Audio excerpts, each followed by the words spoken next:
Melody often visited the cemetery. Here, in the silence and tranquility, she could entrust all her thoughts and feelings, sitting by her mother's grave. The girl would talk and talk about something, gazing into the distance, and it seemed to lighten her burden. It was as if her mother heard her, invisibly protecting, comforting, and giving her strength. Her mother passed away when Melody was just 10 years old. It was hard for the little girl to bear this loss. Even now, in her 20s, Melody carried that pain in her soul. Only when she came to her mother's grave did she find solace. Melody would come to the cemetery once a month, even in winter. Her father knew about it. At first, he would scold her, fearing for her emotional well-being, but then he realized that such visits didn't seem to cause any harm. He calmed down. Her father, in general, quickly moved on after her mother's death. Within a year, he remarried. At first, Melody didn't accept this new woman, but then her heart, which had endured so much, warmed to Mabel. She even tried to call her mom. She didn't understand why. Only Mabel halted this timid attempt. "What do you mean, Mom?" she said sternly. "My name is Mabel." And Melody, looking into her frightened eyes, nodded in agreement. Indeed, why would she be her mom? She only had one mother. Then she cried and apologized to her mother at the grave, as if for betrayal. Around her, there was silence, the autumn sun gently shining, and then a maple leaf appeared out of nowhere, falling softly onto her head, as if caressing her, as if her mother had touched her. The girl understood that her mother forgave her, or maybe she wasn't even upset. Many years have passed since then. After school, Melody graduated from an economics university and got a job at a trading company. There, she met her future husband, Cameron, who worked in the planning department. Things quickly fell into place for them, and soon Cameron proposed to Melody. The first person she shared this joy with was her mother. On that summer Sunday, Melody sat by the grave, telling her mother about her upcoming marriage. Of course, no one replied, but Melody didn't expect any sign. "Okay, Mom, I'll go now," she said with a smile. "Forgive me for coming to you less and less often. So much to do. Don't be angry, my dear. Next time I'll definitely bring Cameron with me. You'll see how wonderful he is." And suddenly, nearby, a magpie chirped sharply. Melody even flinched at the sound. She looked around, and it seemed as if the bird had been waiting for this moment. It flew off a branch and swooped over the girl's head with a rustle. "Darn it!" Melody smiled, attaching no importance to this sign. At home, she told her father and Mabel about her upcoming marriage. "Where will you live?" stepmother asked. "No, Melody, don't take it the wrong way, but we only have a 2-bedroom apartment." "We'll find a place." Melody's father threw a meaningful glance at his wife. "Cameron is renting an apartment now. I'll move in with him, and then we'll get a mortgage," Melody replied. "But that's such a responsibility," Mabel exclaimed. "How will you manage?" "We'll manage," Melody affirmed. "And we'll help." Her father decisively nodded. "We'll help," Mabel agreed. Melody just smiled. Over the years that Mabel had lived with them, she had grown accustomed to her and didn't even take offense at her sharp remarks and words with undertones. Essentially, her stepmother was a decent woman and in some ways unhappy. After all, she never managed to have her own child. She treated Melody fairly well, perhaps even regretting the phrase she once said about her mom. But this topic was never brought up again, so for Melody, she remained just Mabel, her father's wife. She got along well with her dad, thank goodness. And the wedding? Mabel suddenly remembered. We'll need to order a dress, choose a restaurant, find a host, photographer. Oh, there's so much to do. Cameron and I decided to keep it simple, just sign the papers, that's all. Melody shrugged. Why all these expenses? I understand, but a wedding is an expensive affair, but such a day should be special, her father murmured. Melody shook her head and didn't reply. Of course, like any girl, she wanted a dress, a restaurant, and flowers, but Cameron convinced her that all of that was unnecessary. They needed money for the mortgage now. Less than a month later, Melody and Cameron got married. Cameron was a wonderful groom. He was handsome, always polite and attentive, and he wasn't lacking in intelligence. Moreover, he held a good position. Melody, on the other hand, was stuck in the economics department as a mere accountant, while Cameron was destined to become the head of the planning department in the near future. Melody and Cameron registered their marriage at the city hall, and yet Mabel and Roel came to congratulate them. They insisted on going to a restaurant, where they had already reserved a table. The newlyweds had nothing else to do, so they agreed. And in the restaurant, Roel brought up the topic of the mortgage. He asked how much they needed for the down payment, then handed them an envelope. "This is from us," he said, a little embarrassed. "Decide where to spend it yourselves, on the down payment or on your own needs. Well, it's our wedding gift to you." "Thank you, Daddy," exclaimed Melody, then immediately looked embarrassed. "But why? I know you have a small pension. We could manage on our own." "Father knows best. Take it," Roel said firmly, looking at his son-in-law. "And you, Cameron, listen. Don't hurt my daughter. She's my only one. I won't forgive you if you make her cry." "Don't worry, Roel, I love Melody. I promise to make her the happiest," Cameron promised, hugging Melody tightly. Some time passed, and Melody and Cameron managed to secure a mortgage and move into their own apartment. And so began their quiet family life. Amidst all these changes, Melody suddenly completely forgot about her visits to her mother's grave. Suddenly, she remembered, feeling ashamed. She asked Cameron to go to the cemetery with her on the upcoming weekend, but her husband reacted sharply. "Melody, we need to live in the present. To be alive is to be alive. But how long can you torture yourself with this loss?" he said. "Well, it's sort of my ritual," Melody replied. "Is that so bad?" "I don't know, but I don't want to go there," Cameron replied. That night, Melody's mother suddenly appeared in her dream as she remembered her from childhood, young, with a slender waist, long blonde hair. Her mother stood as if in a mist, looking at her attentively. Melody wanted to run to her, but her mother shook her head, turned away and walked off, then turned back and pointed somewhere. Melody looked in that direction, and there was Cameron, cheerful and content.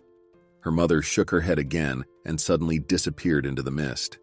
Melody woke up with a sense of unease, but then, calming her thoughts, she decided that this dream was a sign. Her mother simply indicated who she should be with. Yes, Cameron was right. She needed to learn to let go of the past. Melody and Cameron had been living together for just over a year. She still worked in the accounting department, while his career was on the rise. As expected, Cameron was already the head of the planning department. Frequent business trips, meetings. Sometimes they could have lunch together in the office. Cameron came home late, tired. Melody tried to please her husband in everything, with a delicious dinner, perfect order, and attention. Cameron liked this situation. "You're my gold, not a wife," he would say with a smile, hugging Melody. And she would respond by snuggling up to her husband. Yes, they seemed to be happy. But one thought troubled Melody more and more. She still couldn't get pregnant. She didn't go to the doctor, hoping that a miracle would happen eventually. But it didn't. Then one day, something happened that turned their whole family life upside down. It was a Sunday. Melody and Cameron decided to spend it at home. Melody baked a pie, and they settled in the living room to watch a movie.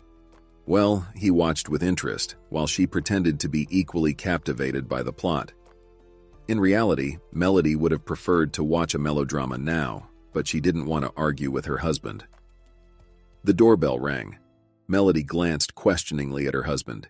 He clasped his hands in supplication, as this would be the climax of the movie. She sighed, smiled, and went to open the door. Standing in the stairwell was a young, attractive woman, simply dressed, with a thick blonde braid down her shoulder. The girl was heavily pregnant, at least 7 months along. "Who are you?" Melody asked, surprised. "Does Cameron Hansen live here?" the stranger asked timidly. "He does. What do you need?" The girl hesitated, then placed her hand on her stomach. "I need to talk to him." A terrifying suspicion scorched Melody. How she wished she was wrong. And then Cameron peered out from the living room.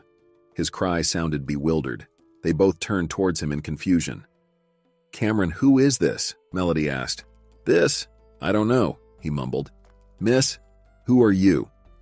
The stranger widened her eyes in surprise, then her cheeks flushed pink. "Who am I?" she angrily retorted.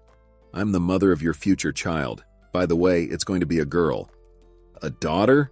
gasped Melody. "Sweetheart, don't listen to this fraud," Cameron exclaimed anxiously. "I don't know her at all." "You don't know," the girl nervously said. "Then let's get acquainted again. I'm Constance, your classmate. You visited our village 8 months ago to see your mother. You met me on the street, showered me with compliments, and then came to see me in the evening. Should I continue, or do you remember now?"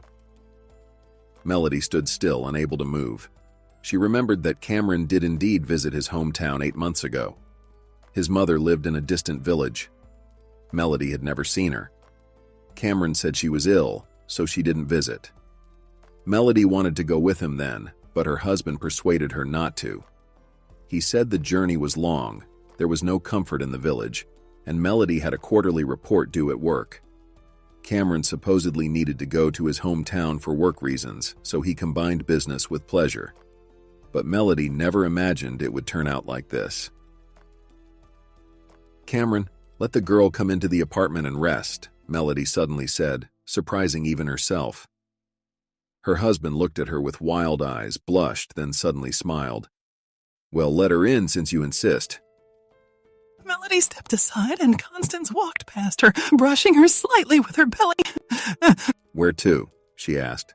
"To the kitchen, you can leave your shoes on," Melody replied. "I wasn't planning to take them off," Constance smirked. "As you can see, it's not very comfortable for me." In the kitchen, Melody poured the guests some tea, sat her down at the table, and then sat down herself. Cameron stood in the doorway the whole time, arms crossed, visibly nervous. To Melody's surprise, she felt calm. Her upbringing simply didn't allow her to be rude to a pregnant woman, even if she was her husband's lover. Lover? It felt a bit wild for Melody to realize this. She couldn't believe her husband had betrayed her. But at the same time, Constance's words sounded convincing, and Cameron suddenly stopped shouting that he didn't know this girl. Melody pushed the teacup closer to the guest. "You drink," she said, "and take some pie." Constance nodded in response, took a sip of tea, and took a bite of pie. "Delicious," she said, then smiled timidly. "I apologize for shocking you, but I don't know what to do." With each passing minute, Constance grew more embarrassed. Apparently, coming here was a spur-of-the-moment decision, and now she didn't know what to do next. Cameron remained silent. Melody was also at a loss, and Constance fell quiet too. The silence lingered. "So, are you sure your child is Cameron's?" Melody finally spoke. "Of course," Constance shrugged and added, "there were no others." "There were no others. Such things happen in your village," Cameron interjected. "Why are you like this?" Constance gently chided. "You know it's not true. Normal people live in our village, and I can't just be with anyone. We were friends in school, then we drifted apart. You went to the city and I stayed. I even got married, but it didn't work out. And then I saw you and lost my mind. I knew you were married, your mom told me. But I couldn't resist. When you left, I sighed with relief. But then I felt that something was wrong with me. The doctor said it's been 5 weeks already. He asked if I would keep the pregnancy. How else? It's a child. It's alive. It would be a sin to get rid of it." "And is it not a sin with another woman's husband?" Melody asked grimly. "I apologize." Constance lowered her eyes, sighed. "Melody, I understand that my appearance is unexpected for you. I didn't want everything to happen like this. I would have never told Cameron that I'm carrying his child. A tragedy happened in my life. I lived with my mom. She was my support and anchor. But a month ago, she passed away, and I was left completely alone. I'm afraid I won't be able to raise the child alone. So I decided to let the biological father know that he'll have a daughter." Cameron snorted again. Melody sat there like a statue, staring blankly. Then she looked at the guest again. Essentially, this unfortunate woman would soon become a mother. Yes, she was flustered. And who was more to blame among them? Melody couldn't care less. But this woman carries Cameron's child if she can be believed. and Melody felt she could believe her. What to do next? "All right, I'll go. Now you know everything, Cameron. I have nothing to do here," Constance said, and she hurried to the exit, leaving her phone number on the table. She said she was going back to the village now, and when she gives birth, she'll definitely let them know. Melody stood up, escorted her to the door, then returned to the kitchen. There was an open bottle of brandy on the table. Cameron sat at the table, his head lowered. "Are you celebrating impending fatherhood?" Melody asked with trembling voice. "Cameron, do you realize what you've done?" He raised his head, looked at her with bleary eyes, and smirked. "I don't understand why you believe that fool. You didn't even pay any attention to me. All your attention was on her." "But you had something with her." "I did," Cameron slurred, "but I love you." "You betrayed me." "Melody, don't exaggerate everything. What happened?" "Nothing. I was there alone. Youth memories resurfaced, that's all. It's not cheating, just a call of nature." "A call of nature. Cameron, I'll stay at my father's place. It's hard for me to be in the same apartment with you right now." Melody headed to the door, mechanically grabbing the piece of paper with Constance's phone number that she left behind. "She said she'd let us know, but we didn't give her our numbers. Or does she know yours?" "She does." Cameron shrugged and poured himself another drink. "And why did she come here? Couldn't she just call me?" "She wanted to surprise you," Melody exclaimed, "and me too." Tears welled up in her eyes, and she rushed out of the kitchen, hastily grabbing some belongings, and stormed out of the apartment without saying goodbye to her husband. She couldn't stand seeing him anymore. He behaved as if he was the one offended. Seeing his daughter on the doorstep of his apartment, Roel frowned. "Did he upset you?" "If only he did," Melody sobbed and threw herself into her father's arms. Usually reserved in her emotions, Melody was now overcome with hysteria. She told her father about her husband's infidelity, about his pregnant lover. Roel listened, growing darker with each word. Mabel stood nearby, seeing and shaking her head. "Divorce that scoundrel," her father finally said. "Dad, but I love him," Melody said through tears. "And we were doing so well before this." "You were doing well? Yet he was cheating on you. And who knows how many Constances he had." Then Mabel chimed in. "Roel, wait. Life has its ups and downs. We all need to calm down, including us. Yes, Cameron messed up, but, after all, aren't all men like that?"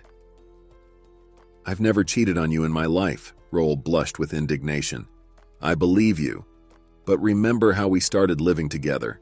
You buried your wife, and not even a year passed before you brought me into the house. Do you think it was easy for Melody? And the neighbors, they were gossiping." "Mabel, that's different." "Yes, it's different, but my point is that you can't generalize everything. Even if Cameron did cheat and this child is his, it doesn't mean Melody has to ruin her family life." Roel just waved his hand and went into the living room, and Mabel made tea for Melody in the kitchen, then escorted her to her room. Melody collapsed on the bed and fell into a deep sleep. In the morning, she realized where she needed to go, to her mother's grave. There, her thoughts would calm down, and there she would find the right decision. Melody called in sick to work, deciding to spend the day alone, in silence. The young woman sat by her mother's grave, mentally speaking out everything that had accumulated in her soul. She believed that her mother could hear her. The weather was clear and sunny, the end of August, with a gentle breeze softly tousling her hair, as if soothing her.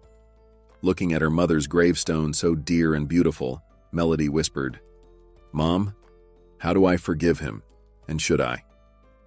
If her mother had said something or given a sign, Melody sincerely believed that it was possible, but nothing happened. Melody remembered her childhood, youth, and marrying Cameron. It might have been modest, but the feelings were real. Or were they? Melody couldn't find an answer. She stood up, sighed, and walked away. And then, at the cemetery gates, she ran into a middle-aged woman and a 10-year-old boy. "Let's go, son, let's put flowers on Grandma's grave," the woman said. Hearing this, Melody froze. She looked at the two of them and realized what she needed to do next. The most important thing for a woman is her child. And right now, she shouldn't be thinking about pregnant Constance. After all, Constance was an adult and responsible for her own actions. Let her have this child, but Melody needed to think about herself. It was high time to see a doctor and figure out why the long-awaited pregnancy wasn't happening. Melody was sure that the doctors would find out, prescribe the right treatment, and she would have her own child. And then, nothing would be able to destroy her family. As for the child from Cameron's affair, let it be born healthy. She would accept this girl as Cameron's daughter. She would even send gifts. What else could she do? The child was innocent in all of this. But now, the main thing was to take care of her health. Yes, she definitely needed her own baby. In her father's apartment, Cameron opened the door for Melody. He held flowers in his hands. They stood there, silently looking at each other. And then, Cameron fell to his knees. "Melody, darling, forgive me," her husband pleaded. "I can't live without you. I swear to you that connection with Constance was some kind of confusion. I'm ashamed.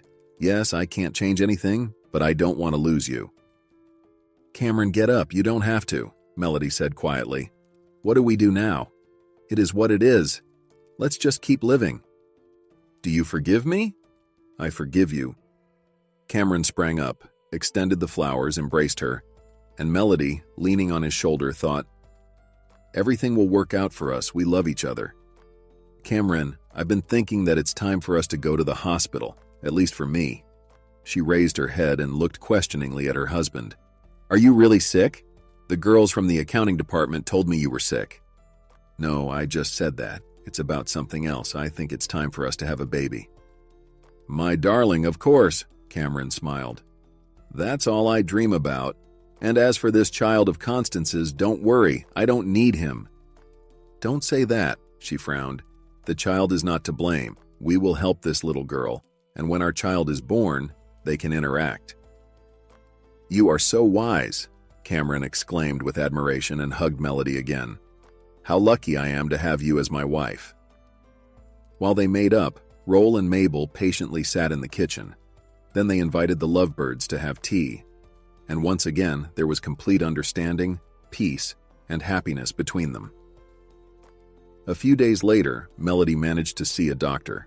Endless examinations began, and soon, the attending doctor gave Melody an unfavorable diagnosis. Her chances of becoming a mother were almost non-existent. The young woman couldn't believe it. How? Why? For what? There were many questions and almost no answers. Melody told Cameron about the doctor's verdict. "So we'll live for each other," he comforted her. "It's easy for you to say. You will soon have a child and I'm empty, you know, empty," Melody cried. "Don't say that. And why did you bring up Constance again?" Cameron frowned. "My dear, no one but you matters to me." Melody nestled against her husband's shoulder, and he stroked her head. And after some time, Constance called them and reported that she had given birth to a daughter. She named her Abby. It was unpleasant and painful for Melody to hear this, especially now when she couldn't have children herself, but she didn't show it. She even bought various baby items and sent a package to the village. And she also convinced Cameron to send Constance some money. "Why?" Cameron protested. "Not for her, but for the child," Melody replied. After a moment of silence, she added, "Maybe you should go there yourself." Of course, it was unpleasant for her to suggest this, but her feelings were not her priority now. However, Cameron just smirked. "Let her take care of the child herself, and be grateful that I'm helping at least this way," he said. These words stung Melody unpleasantly. She should be happy that her husband stays by her side, but Cameron's attitude towards his own child was too dismissive. 3 years had passed. During this time, Cameron had never once visited his hometown. Melody hinted several times that maybe he should go and visit his mother. "Well, I'll go with you," she would say. But Cameron sharply replied that they had no business there. Occasionally, Cameron's mother would call him. Mrs. Hanson mostly spoke to her son. Melody only passed on greetings. For some reason, Cameron was against their communication. At first, Melody found it surprising, but then she stopped paying attention. One evening, Mrs. Hanson called Cameron. He had just settled down to rest after dinner when the phone rang. "Yes, Mom, I'm listening," he said, surprised. "Why are you calling so late?" Mrs. Hanson said something to her son, and his eyebrows climbed higher and higher. "Can't you just spend some time with her?" he said sharply into the phone. She's your granddaughter, after all. I have work, you understand? Can't you pull yourself together for a week? He pressed the disconnect button irritably and looked at Melody, who was sitting nearby, looking at him questioningly. Can you imagine? My mother calls and says that Constance is going to have another baby. Well, that certainly can't be your child. Melody tensed slightly. You haven't been there once in all this time, as far as I know. I haven't, of course, but that's not the point. Constance got married, she has a legal husband, and my mother has recognized the granddaughter and wants to take care of her. And now Constance is going to the maternity hospital, asking my mother to look after Abby, but she's hardly able to. Why? She has health problems, Cameron hesitated. You didn't tell me. Why do you need to know all this? So my mother suggested to Constance to send the girl to us for a while, and Constance agreed.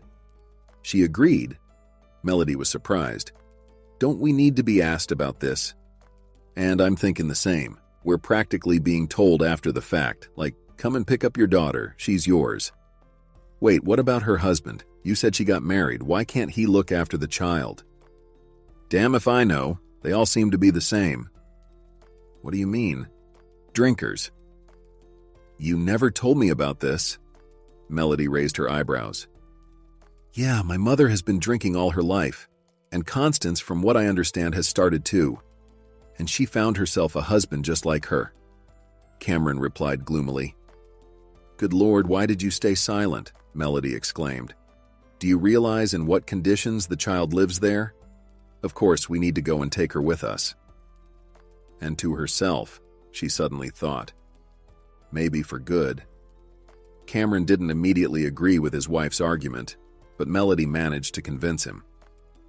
And the next day, taking time off work, they set off for the village by car. The journey was long, about 10 hours.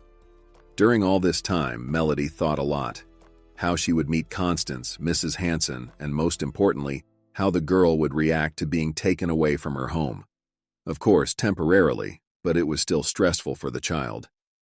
Melody thought more and more about Abby, and to her surprise, she realized she already wanted to hold this girl, to hug her. And even though she was a child from another woman, she was Cameron's daughter, so she wasn't a stranger to her. They arrived in the village at night. The car drove along the overgrown dirt road and stopped near the dilapidated house. A light was still on in the window. And your mother lives here? Melody exclaimed, looking at her husband reproachfully. Cameron, your mother lives in such poverty, and you never helped her. And I didn't think about what it's like for her here. Cameron, we'll have to fix the fence tomorrow. Look, it's completely fallen apart. It's not fallen apart. Looks like they used it for firewood, Cameron chuckled. How's that? Melody was surprised again. You'll see for yourself soon. Oh, Melody, you can't imagine what my childhood was like. And then Melody thought. Indeed, Cameron had never really talked about his childhood. Only rare memories of school, of how he managed to get a scholarship to university and move to the city, how he worked and studied at the same time. Melody thought Cameron just wanted to be independent, and that made him a bit callous towards his family. But it turned out that life had made him that way. They got out of the car. Melody looked around warily. Darkness. An owl hooted somewhere. A dog howled on the next street. Do people even live in this village? She asked. They live or survive. Everyone's different, her husband shrugged. Let's go. He stepped onto the path to the house and Melody followed him. The old wooden door creaked and a foul smell hit her nose. What a homeless shelter smell, Melody blurted out. And this is how my mother lives, Cameron said sadly. He knocked on the door out of politeness and then opened it immediately. Before Melody's eyes, an unpleasant scene unfolded. The kitchen they entered was so dirty, there are no words. A pile of unwashed dishes on the table, a filthy floor, a heap of empty bottles against the wall. The whole house lit up. Mom, where are you? Cameron called out. Somewhere deep in the house there was some mumbling, then grumbling, and soon an unkempt woman of indeterminate age appeared in the doorway. This was Mrs. Hanson, Cameron's mother. My dear boy's come, the woman said with a drunken smile. Oh, I wasn't expecting this. Why not? I told you I'd come and not alone with my wife. This is Melody, my wife, Cameron said apologetically, looking at his wife. That's my mother for you. Yes, that's me, Mrs. Hanson stupidly smiled. And you're Melody, right? Oh, darling, we finally meet. Breathing alcohol fumes on Melody, Mrs. Hanson went to hug and kiss her. Melody involuntarily grimaced. Mother, stop it, Cameron snapped at her. Why are you drunk again? Me? Just a little bit, the woman mumbled. Just got my pension yesterday. And drank it all? You knew your son was coming. Couldn't you tidy up a bit? Why are you ashamed, Mother? Let your wife tidy up. At least she'll help a sick old lady a bit. A sick old lady? Are you talking about yourself? Okay, that's enough. Where does Constance live? Is it there? Yeah. Where else would she be? Next door, but you shouldn't go there now. Durward, her man, is there. Yeah, I know, you told me yourself, and you also said I should come and get the child. I did? Mrs. Hanson stared at her son, trying to remember. Oh, right. Constance is about to go to the maternity hospital soon. Who will look after her child? I'm sick all over. And you? You're the father, Melody. Forgive me, but my son is the father. Mrs. Hanson giggled foolishly. Melody couldn't bear to stay in that house any longer, so she said she would sleep in the car. Mrs. Hanson kept yelling something, seeming offended that her daughter-in-law spoke to her so dryly, but Melody didn't want to hear anything else. She lay down in the car's back seat and remembered her mom. The image of her mom was a bit blurry, as if in a fog, but Melody still knew she was sweet, kind, and beautiful. She remembered how on weekends she would bake pancakes, how she would braid her hair before school, how she would kiss her on the forehead, and she always smelled nice like cinnamon or vanilla. Mom worked in a pastry shop. They lived well with Dad, and then suddenly this illness came. Mom was gone in 3 months. Melody's heart squeezed with bitter memories. Why did everything turn out like this? And then she immediately thought of the woman she had just seen. It's hard to even call her a woman, and she's Cameron's mother. He's a good man, my husband, Melody thought. He didn't break, didn't give in, escape from this horror, became a decent person. Then she remembered why she had come here in the first place. How does a little girl live here, her husband's daughter? So she sees her grandmother like this? What a disgrace. I hope Constance has enough sense not to leave the child alone with this woman, Melody thought fleetingly. She saw Cameron coming out of the house and heading towards the car. Yeah, my mom has really gone off the deep end, he said, getting into the driver's seat. Last time we could at least sleep in the house, but now it's impossible. We'll spend the night in the car, and in the morning, we'll go to Constance's and pick up the girl. Cameron, has your mom been drinking for a long time? Melody asked quietly. For a long time. Cameron sighed heavily. He explained that he was 7 years old when his father went to work in the north and found another woman there. Mom drank out of grief, and she's been doing it her whole life. When Cameron was in school, he was even taken to an orphanage a few times, but he ran away because he was mistreated there. Cameron set a goal for himself, even in school, to leave for the city. He worked hard for it. He did well on his final exams, managed to get into university, studied, found a good job, and moved up. Then he met Melody. Why didn't you ever tell me any of this? Melody asked sympathetically. I was always ashamed of my mother, and I still am. I knew how reverently you treat the memory of your mom, and what about me? Yeah, it's shameful. Well, maybe she can be cured? They've tried to treat her many times. When I was still in school, she was taken for treatment several times. Every time she would relapse and drink even more. That's how she lives. Sad. Poor thing, and I knew nothing, Melody whispered, stroking her husband's head. It's okay, everything's fine. Let her live as she wants, and I'm lucky I met you. He kissed her hand. They talked a little more and fell asleep.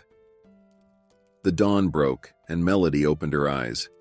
Cameron was asleep, leaning back slightly in the driver's seat. Well, what a night it had been.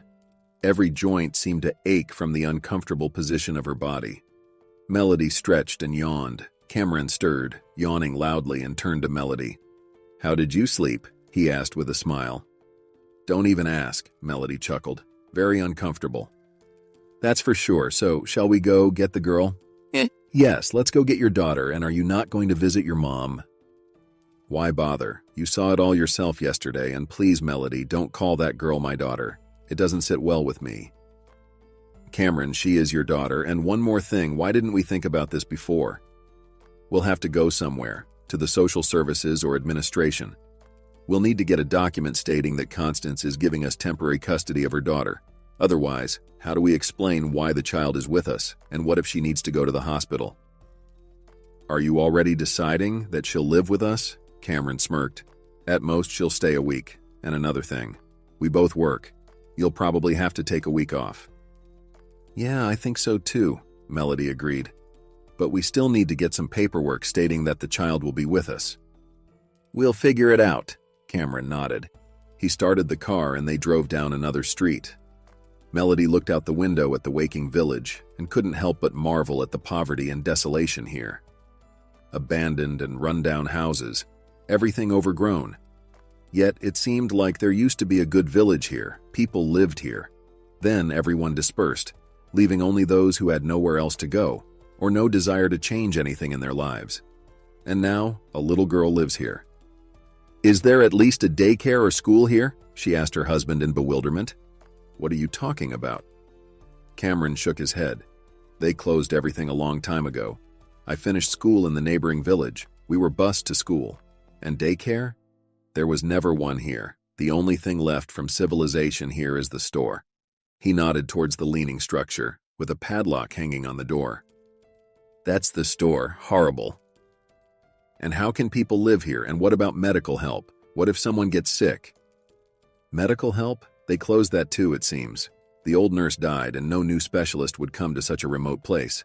Ambulance service is available for emergencies, or you have to go to the hospital yourself, by bus or car. And how do people survive here? They don't live, they exist, Cameron grimly replied. It's their own fault. Take, for example, my mother. If she didn't drink, she would have moved away long ago. She was offered a house in the neighboring village for free a few years ago. Just needed some repairs, but she didn't want to. And you knew and didn't help? Cameron, I'm amazed. You didn't tell me anything. Yeah, I didn't tell you because there was no need for you to know all this. And I didn't help her for one reason. She would have turned everything into a mess even in a new place. So they arrived at the needed house. It wasn't exemplary either, old and shabby. But at least the fence was intact, and there was even a flower bed in the yard. Despite the early hour, there was noise coming from the house, shouts, and the sound of children crying. Melody and Cameron exchanged glances and got out of the car. They hadn't even opened the gate when the doors of the house burst open with noise, and out came a disheveled Constance. She was wearing only a nightshirt, her long hair disheveled. "People, look what's happening," she yelled. "My husband wants to kill me." Cameron froze in place, holding Melody's hand, like there's no need to go there, let them sort it out themselves. Following Constance, a skinny man appeared at the doorway and stretched out pants. "Who touched you, idiot? I just asked why there's no food," he shouted. "Go inside and sleep first." "Am I drunk? Is that what you're saying? You're just the same. And when would I have cooked? When we were celebrating your birthday until late at night," Constance retorted. "So what did we celebrate with? Is there really no food left from the celebration?" Melody suddenly interjected. Constance, upon hearing a foreign voice, froze for a moment, then turned and stared at the guests. "Wow, who came? Oh, it's Cameron with his girlfriend." What, Cameron finally decided to take a look at his daughter? She sneered. "Constance, we've come to take her until you give birth to the second one," Melody replied. "We were told you wouldn't mind." "Not mind," said the drunken man. "Why bother? Take this child, maybe forever." "What are you deciding for me? I'm the mother, and I have the final say," Constance said. "If I want to give her away or not, there's nothing you can do." "What, Cameron? Remembered about the child? Probably your city girlfriend can't give you a child. City folks are like that, and I, soon, will become a mother again.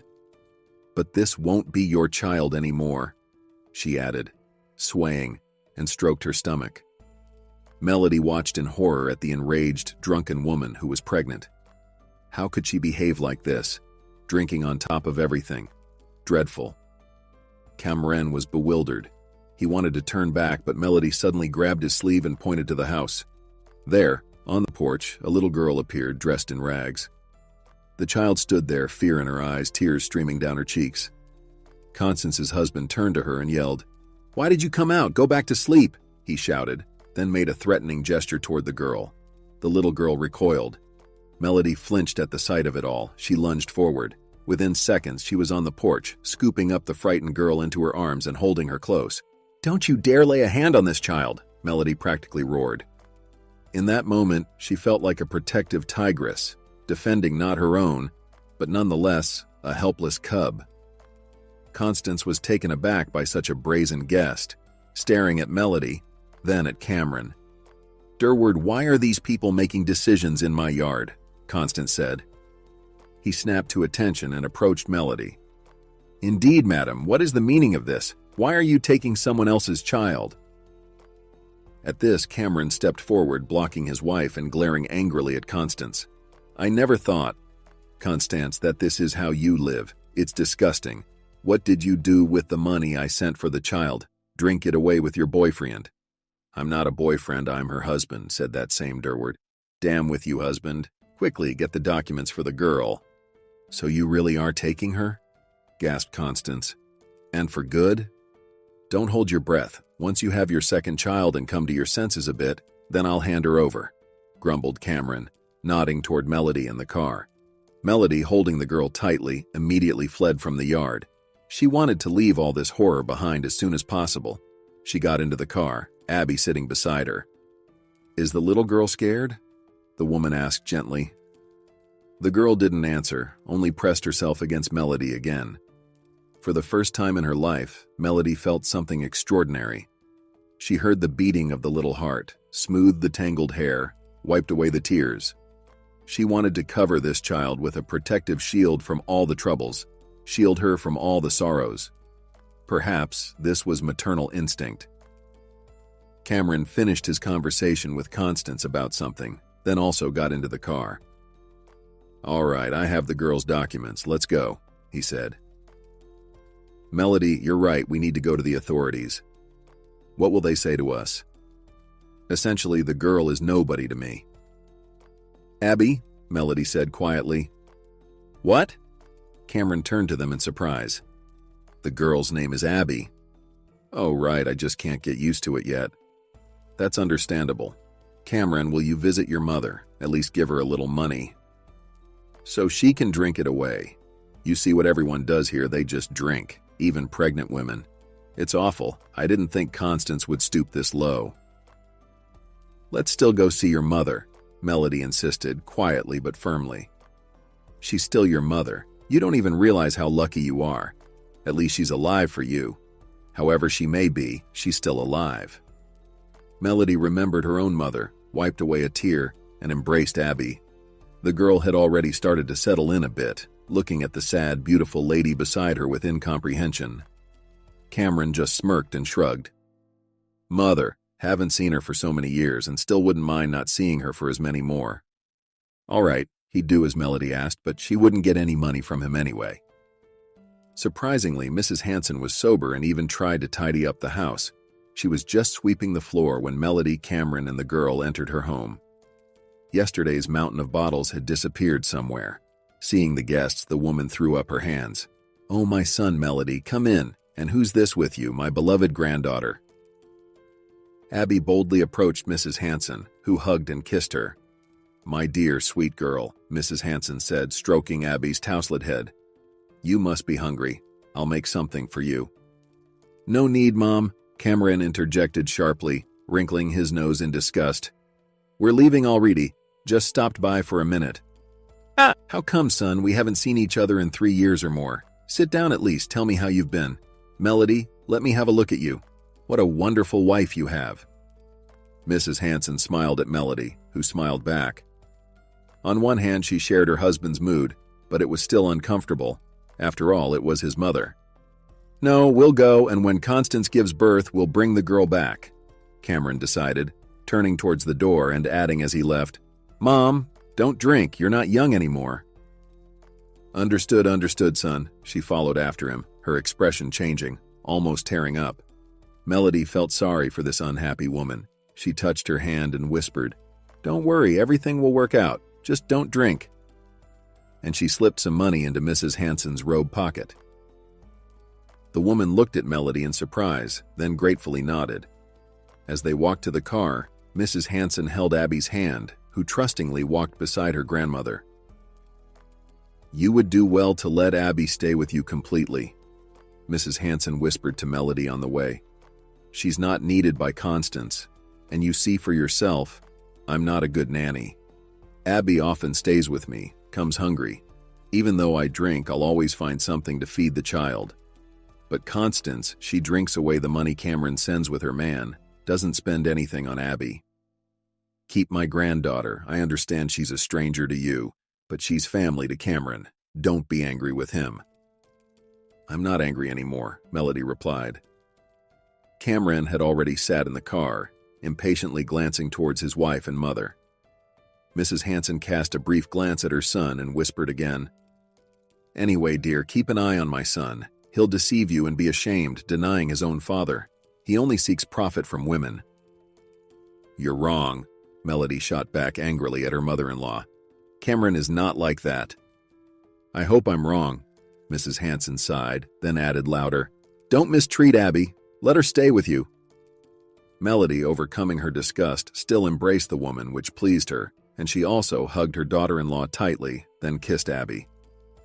"Be smart, my dear, and may luck be on your side more than on mine," Mrs. Hanson whispered and started crying. "Grandma, are you crying?" Abby sniffled. "No, darling, it's just allergies," Mrs. Hanson smiled, looked at Melody and added softly, "Take her away, and don't bring her back here anymore." Melody backed away, pulling the girl along with her. Later in the car, as they drove away, Cameron asked her what she and his mother had been whispering about. "Oh, just stuff," she shrugged. "Your mom isn't that bad after all. Just a miserable woman broken by her husband's betrayal." "Betrayal?" Cameron chuckled. "Then half the country should be drinking.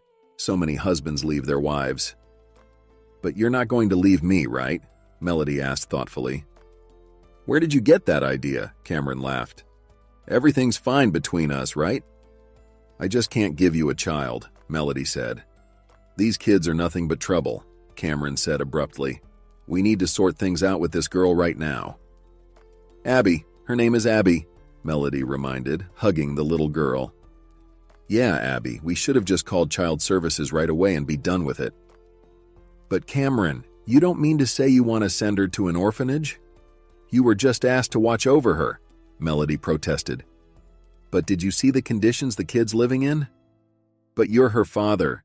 Cameron, let her stay with us for a while, then we'll decide what to do." "But we need to go to child services, like you said, otherwise we might get accused of kidnapping." "We'll go now, try to explain everything, negotiate." Cameron just nodded in response. Honestly, he just wanted to drop the kid off at an orphanage and be done with it. Why did he get involved in this mess? Well, Melody was looking at him like that. He decided to play the noble husband and father. Fine, he could hold out for a few weeks, maybe a month at most. They quickly found the department they needed in the administration building and explained everything. The pleasant young woman listened and sighed heavily. "Constance has been under close observation for a year now. We're not intervening because we believe the child is better off with her biological mother. So, you're the father? It's not good that there's no record of you in the child's documents. Let's do this. I'll arrange the necessary paperwork stating that the child will live with you for a month. The child services in your city will get in touch with you, and you'll be under supervision. Don't worry, it's just procedure. Of course, it's not entirely right, but we'd rather not send the child to an orphanage. Are you okay with that?" Melody nodded in agreement. Cameron did too. "Well, that's settled then." The child services worker smiled. "Let the girl stay with you for a month. Maybe Constance will come to her senses. And if not, then you can look after the girl. She's not a stranger after all." "Not a stranger," Melody replied for her husband. "You can be sure Abby will be fine with us." The employee nodded in response. Afterwards, she issued them a certificate stating that Abby would be living with her father, and they left. But in the car, Cameron was indignant. "This clerk is so silly. Essentially, she just handed the child over to strangers. What if we tricked her?" No, she won't last long there, he grumbled. Cameron, I don't understand you. Melody shook her head. The girl did a good deed, or were you hoping for a different outcome?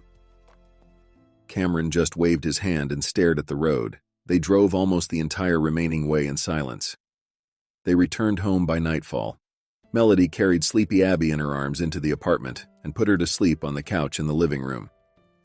You know, she looks so much like you, Melody remarked with a smile, entering the kitchen where Cameron was sullenly drinking tea. Yeah, I didn't notice, he replied. Melody, don't get attached to this girl. She's only temporarily staying with us. What do you plan to do with her tomorrow? Me? Melody was surprised. Are there options? She's still little. You can't leave her alone in the apartment. I'll go to work in the morning and take leave, and then we'll figure out what to do. Then? Melody, there won't be a then, Cameron sharply replied. Fine. I'm going to bed. Melody looked after her husband in confusion. Why was he reacting like this to his own daughter? After all, he went to pick her up, and now suddenly he's dissatisfied with something. Melody decided that Cameron was just bewildered. He would get used to the girl, and then Melody thought that maybe they could manage to keep Abby with them. If they couldn't have their own children, at least she could be a mother this way since Constance doesn't need Abby. Melody convinced herself of that. In the morning, Melody woke up and Cameron was already gone. He left for work earlier than usual, not even waking her up. Her husband's behavior was completely incomprehensible. Who was he upset with? He should be upset with himself first and foremost. Melody peeked into the living room. Abby was asleep, curled up on the couch. Melody couldn't help but smile. My, she's so small and cute. Melody snapped out of it. She had to go to work too. She had hoped that Cameron would spend some time with the child in the morning while she went to ask her boss for leave. But her husband had already left. I'll have to wake Abby up and take her with me, Melody decided. She went to the kitchen, prepared breakfast, and went to wake the girl up. Sweetheart, wake up, Melody said gently, stroking Abby's head. The little girl suddenly startled and opened her eyes in fear. Then she quickly sat up on the couch, tucked her legs under herself, and continued to stare at Melody without blinking. Sweetheart, what's wrong? The woman said with surprise. I'm Melody. Did you forget? We came to our place yesterday, and for now, you'll be living with me and... Daddy. Daddy? Abby repeated. But where's Mommy?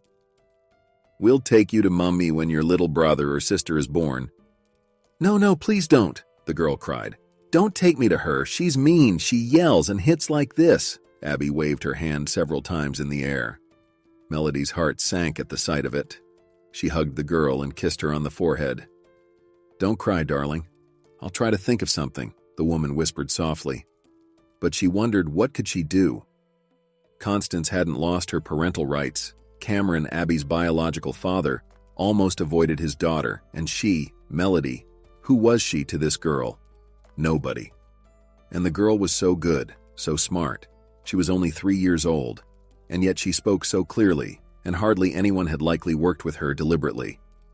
But if Abby were returned to Constance, she would mistreat her, scare her. What to do? Melody decided she would think about it a little later. For now, she needed to get ready for work. Abby, have you ever been on the subway? Melody smiled. What's that? The little one asked, surprised. It's a train underground. The girl thought for a moment, furrowing her brow. Melody realized that Abby had probably never seen a train in her little life, let alone one underground. Okay, you'll see for yourself soon, but for now, let's go wash up in the bathroom and then we'll have breakfast. In the bathroom, Melody gave Abby a fluffy towel, a children's toothbrush shaped like a rabbit, strawberry-flavored toothpaste, and soap in the shape of a dolphin. At first, the girl took all this with caution, but then she enthusiastically brushed her teeth, washed her face, wiped her happy face with a towel, and Melody couldn't help but admire her. In the kitchen, Melody placed a plate of pancakes in front of Abby. The girl enjoyed her meal, remembering to thank Melody at the end. These things are delicious, she said. These things are called pancakes, Melody smiled. All right, sweetheart, let's get ready. We're going to take the subway to my work. But what to dress the girl in? Melody looked through the clothes that Constance had packed for Abby and realized that there was nothing decent. Everything was old and worn out. Melody shook her head. What Constance did spend Cameron's money on? It turned out, on alcohol. In the end, she chose relatively normal jeans, a sweater, and dressed the girl, braiding her hair. It had been so long since she had done this. Melody combed the girl's hair, remembering how her mother used to do the same in her childhood. It seemed like she still felt the touch of her mother's hands. Then, when her mother was gone, she tried to braid her own hair. It didn't go well at first, but she got the hang of it eventually. And when Mabel appeared in the house, she occasionally braided Melody's hair too. But the girl didn't feel any special love during those times. It seemed like her stepmother was pulling her hair on purpose. Or was it just an illusion? Overall, Mabel wasn't that bad. Melody sighed. With the final manipulations, the braid was ready. She admired it. And it turned out quite well. Little Abby, content, twirled in front of the mirror. Soon they were riding the subway. The little girl, clinging to Melody, looked around with interest. She was a little afraid of everything new and unknown, so she pressed closer to Melody. And Melody, feeling the warmth of the girl next to her, the beating of her heart, felt that something new, something unknown, was born in her soul. Entering the office with the girl, Melody went straight to the boss. Julia, a colleague from the office, raised her eyebrows when she saw her. "Hey dear, are you skipping work today?" she greeted. "Hey, yeah, something like that. I'm going to the boss." "Why?" "I want to take a leave." "Melody, the quarterly report is due soon." "I'll manage before the quarterly report." "Really? Well, okay. And who do we have here?" Julia leaned over to the little girl and patted her head, then straightened up and asked Melody in a lowered voice, "Is this Cameron's daughter?" Melody silently nodded and continued walking under her colleague's scrutinizing gaze. Now she knew that as soon as she left the boss's office, the whole office would know that Melody had brought her husband's lover's daughter to the office. But she was to blame herself once she confided in Julia, told her about Constance and about the girl and about their intention to take the girl in for a while. She hadn't expected Julia to be such a gossip, but she spread everything Melody told her all over the office. The secretary in the reception area also looked surprised at the newcomers. "Melody, who is this child? You know that children shouldn't be here," the secretary said. "I know," Melody said softly. "But there was no one to leave the girl with. I urgently need to talk to Mr. Crooks about this." "I don't know if he'll see you," the secretary said skeptically.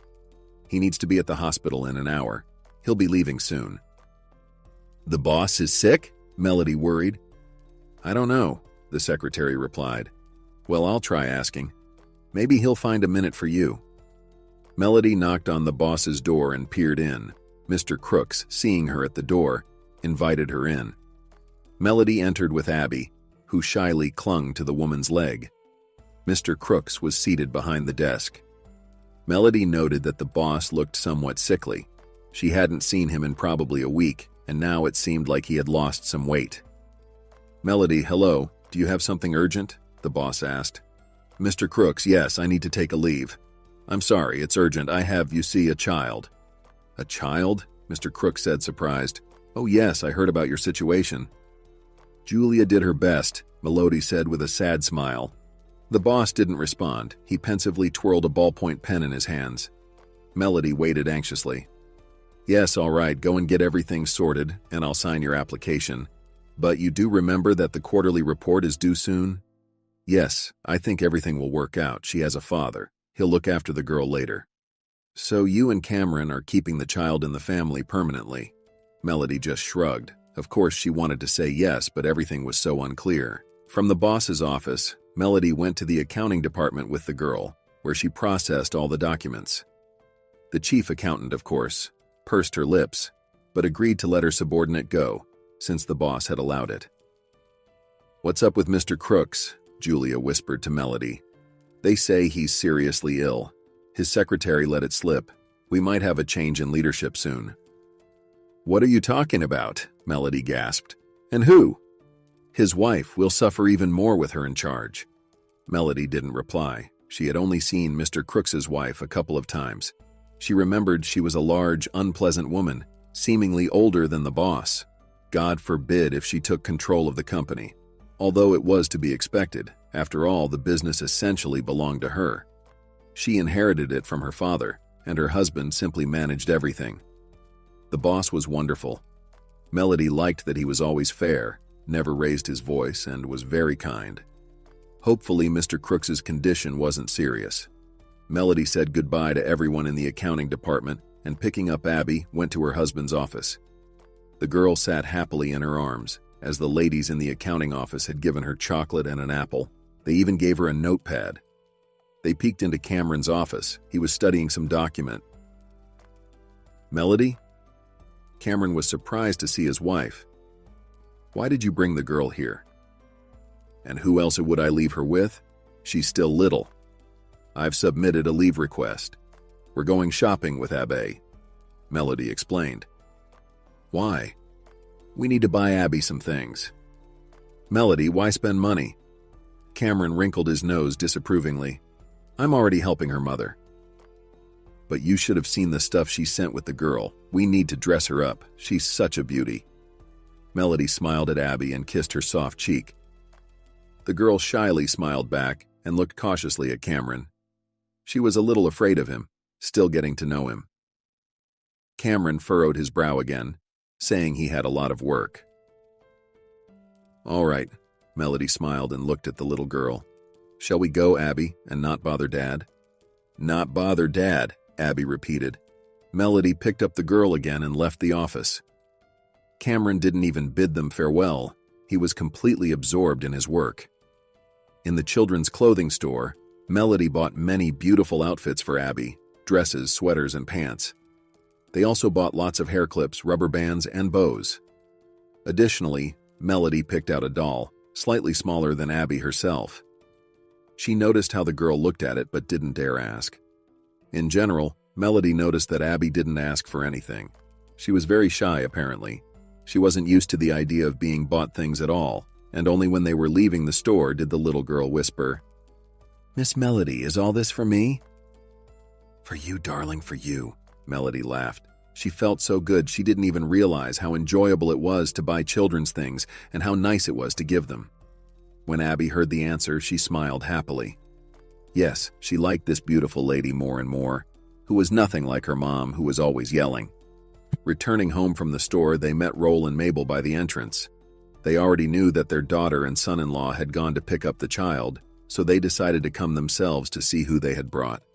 Roll didn't like the idea of his daughter temporarily caring for someone else's child, but did anyone listen to him? However, Mabel was very eager to meet the little girl. She already called her granddaughter. "Is she really your granddaughter?" Roll frowned. "She's a complete stranger to us." But Mabel just waved it off. "What's the child's fault?"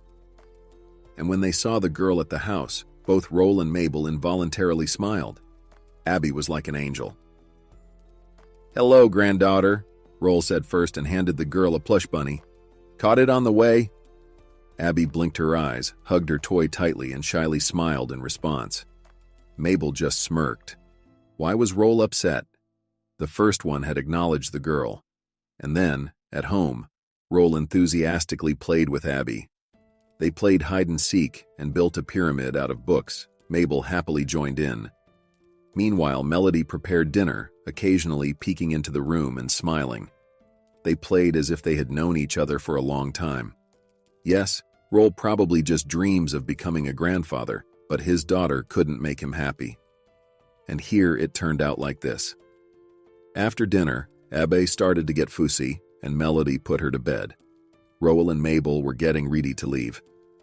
"Daughter, bring her to us more often," Roll said at the doorstep. "She's a wonderful girl." And in the evening, Cameron returned from work. Even though Melody had tidied up the scattered toys, the house still wasn't as tidy as it used to be. Cameron didn't like it right away. "What's this mess?" He started criticizing Melody almost as soon as he entered. "What's all this stuff lying around?" "Oh, it's a pyramid," Melody smiled. We didn't notice it with Abby. We didn't notice, Cameron grumbled. You've made a mess in the apartment. Did you even prepare dinner? Of course, dear, we're having cutlets and mashed potatoes today. Like in a canteen, you probably bought frozen cutlets, her husband grumbled again. You could have made schnitzel or fried chicken. Sorry, I didn't have time. Remember, it's just our first day together with Abby, and my parents visited and the day flew by so fast. And the cutlets, well, they were frozen, but they're tasty. Abby and I already tried them. So, you ate without waiting for the host? Cameron, I don't understand why you're angry. Melody's patience was wearing thin too. And why was he blaming her for everything?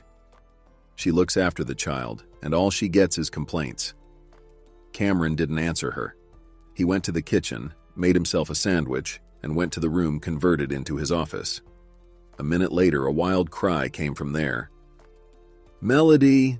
Melody, come see what this brat did! Abby, hearing the cry, flinched and huddled in the corner of the couch. She thought people couldn't shout so loudly here.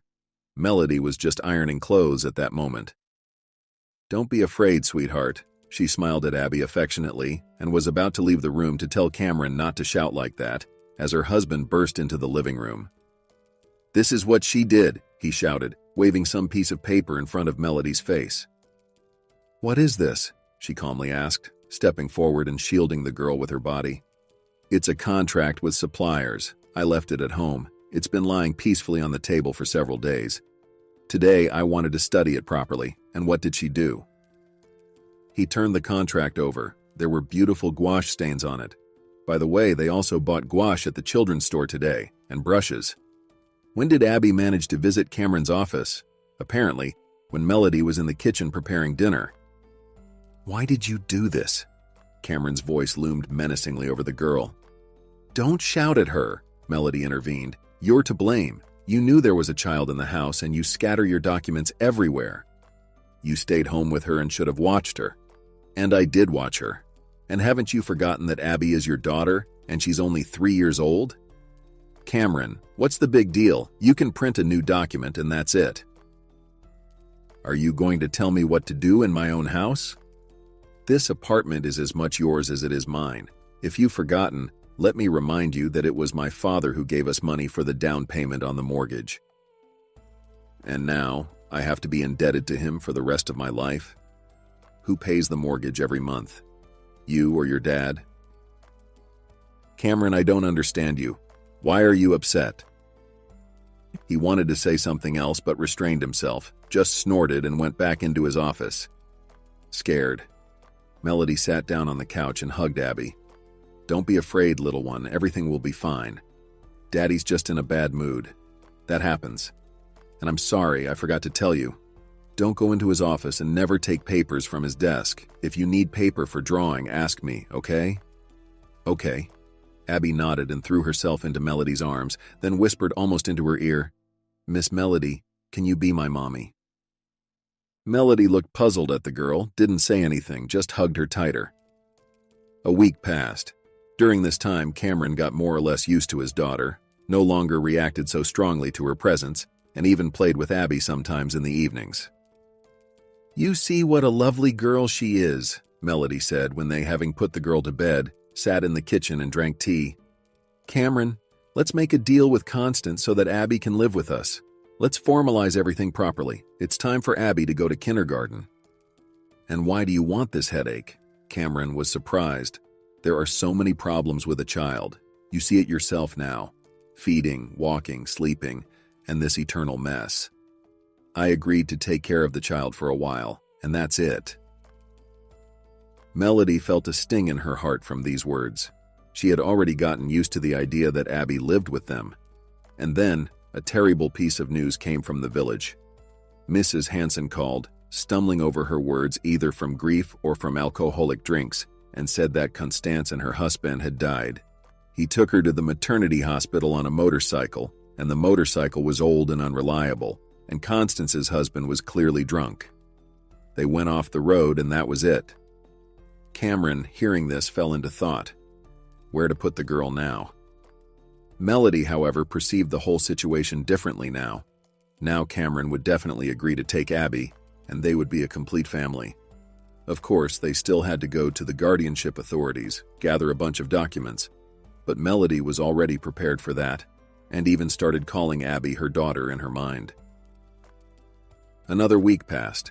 Melody took care of Abby and hinted to Cameron several times that it was time to go to the guardianship authorities to formalize everything for the girl officially. Cameron, the girl needs medical supervision, timely vaccinations, and it's time to enroll her in kindergarten, Melody said to her husband, not for the first time. So you've already decided everything for the both of us? He said grimly. I have a lot of work piled up right now. I'm swamped. I don't even have time to catch my breath. Yes, but it's time for me to go back to work too, Melody reminded him. Who will we leave Abby with? I regret 1,000 times over taking her in, Cameron answered with bitterness. All I hear is Abby, Abby. Do you even remember that she's not your child, actually? Cameron, why are you like this? Melody said reproachfully. Okay, sorry. It's just that work is really tough right now, so I lose my temper. And what else happened there? Mr. Crooks got sick. His wife is covering for him now. Cameron explained that Mrs. Crooks had set her own rules at the firm. She demands a lot, sometimes the impossible. Many employees are at their wits' end. Cameron manages to cope. He found common ground with the new boss. But some employees don't want to work under her leadership. Several people have already quit. Well, and what about the girls from the accounting department? They haven't called me, haven't said anything. Melody was surprised. You have such dramas there, and I don't know anything. The accounting department has gone quiet, Cameron chuckled. Yes, it's time for me to finish my vacation. I need to go help the girls, but what should we do about Abby? Maybe until we sort everything out, we should hire a nanny. A nanny? Am I a millionaire? No. What do you suggest then?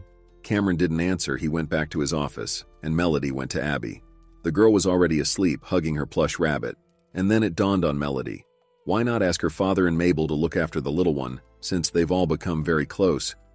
Melody decided that she would go to her father in the morning and offer to be Abby's nanny. She planned to take Abby with her, but in the morning the girl was being stubborn, didn't want to get up. It was Saturday. Cameron was also at home. Melody asked her husband to look after the girl, and she herself went to roll. She didn't want to discuss such matters over the phone. As Melody expected, her father Mabel liked the idea, especially Mabel. She enjoyed spending time with the little one. Actually, daughter, don't drag it out. Formalize the documents for the girl, her father advised.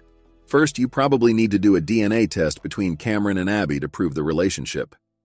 Yes, I think so too, Melody agreed. Thank you. They sat with their parents for a little while longer, chatting about this and that, and a couple of hours later, Melody went home. On the way, she stopped by the mall. A few days ago, she had spotted a cute dress for Abby, and today she decided to buy it.